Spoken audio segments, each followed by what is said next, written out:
السلام علیکم ورحمۃ اللہ وبرکاتہ۔ بسم اللہ الرحمن الرحیم۔ خانہ کعبہ کا معجزہ۔ راوی: یہ 13 رجب المرجب بروز جمعہ عام الفعیل کے 30ویں سال کا دن تھا۔ مکہ مکرمہ کی فضاؤں میں سکون تھا، مگر خانہ کعبہ کے اندر ایک عظیم راز چھپا ہوا تھا۔ قبیلہ بنی ہاشم کے سردار ابو طالب علیہ السلام کے گھر میں خوشی کی لہر دوڑنے والی تھی۔ ان کی زوجہ فاطمہ بنت اسد علیہ السلام جو نہایت فاصلہ مومنہ اور صابر خاتون تھی، 9 ماہ کے حمل کے بعد درد زدہ میں مبتلا ہوئی۔ انہوں نے بیت اللہ کا طواف کیا اور طواف کے دوران ان پر درد کی شدت بڑھی۔ انہوں نے دونوں ہاتھ اٹھائے اور آسمان کی طرف رخ کر کے کہا: اے پروردگار، میں تجھ پر، تیرے انبیاء پر اور ان کتابوں پر ایمان رکھتی ہوں جو تیری طرف سے نازل ہوئی۔ میں اپنے جد ابراہیم کی تصدیق کرتی ہوں اور تیرے گھر کی حرمت کا یقین رکھتی ہوں۔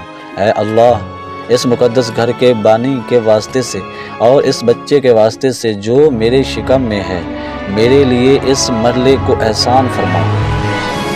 اس لمحے ایک زلزلہ سا منظر پیدا ہوا۔ خانہ کعبہ کی دیوار کے پچھلے حصے میں درار پڑی اور فاطمہ بنت اسد اس درار سے اندر داخل ہو گئی۔ سب لوگ حیران رہ گئے۔ دروازہ کھولنے کی کوشش کی گئی مگر کعبہ کا دروازہ بند ہی رہا۔ تب سب کو یقین ہو گیا کہ یہ کوئی عام واقعہ نہیں بلکہ امر اللہ ہے۔ 4 دن گزر گئے، پورا مکہ حیرت میں تھا۔ کعبہ کا دروازہ بند اور فاطمہ بنت اسد اندر تھی۔ نام علی کا آسمانی اعلان۔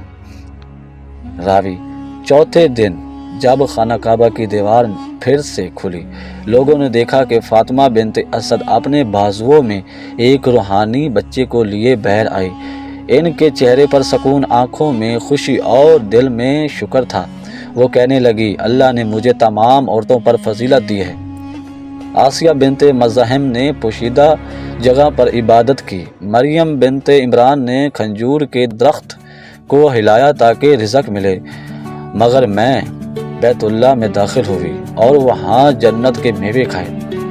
پھر وہ کہنے لگی: جب میں باہر آنا چاہتی تھی، ایک عاطف غیبی نے پکارا: اے فاطمہ، اس بچے کا نام علی رکھو کیونکہ وہ علی ہے اور میں نے اس کا نام اپنے نام سے مشتق کیا ہے۔ میں نے اسے اپنے علم غیب سے آراستہ کیا ہے اور اسے اپنا گھر پاک کرنے والا بنایا ہے۔ راوی: جوش بھری آواز میں: یہ وہی علی ہے جنہوں نے بتوں کو کعبہ سے باہر نکالا، جن کی زبان سے سب سے پہلے کعبہ کی چھت پر اذان بلند ہوئی اور جن کی محبت ایمان کی بنیاد ہے۔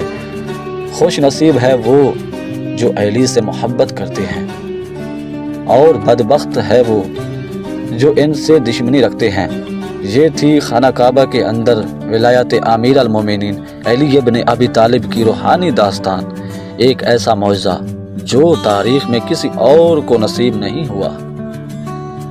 اللہم صلی علی محمد و آل محمد۔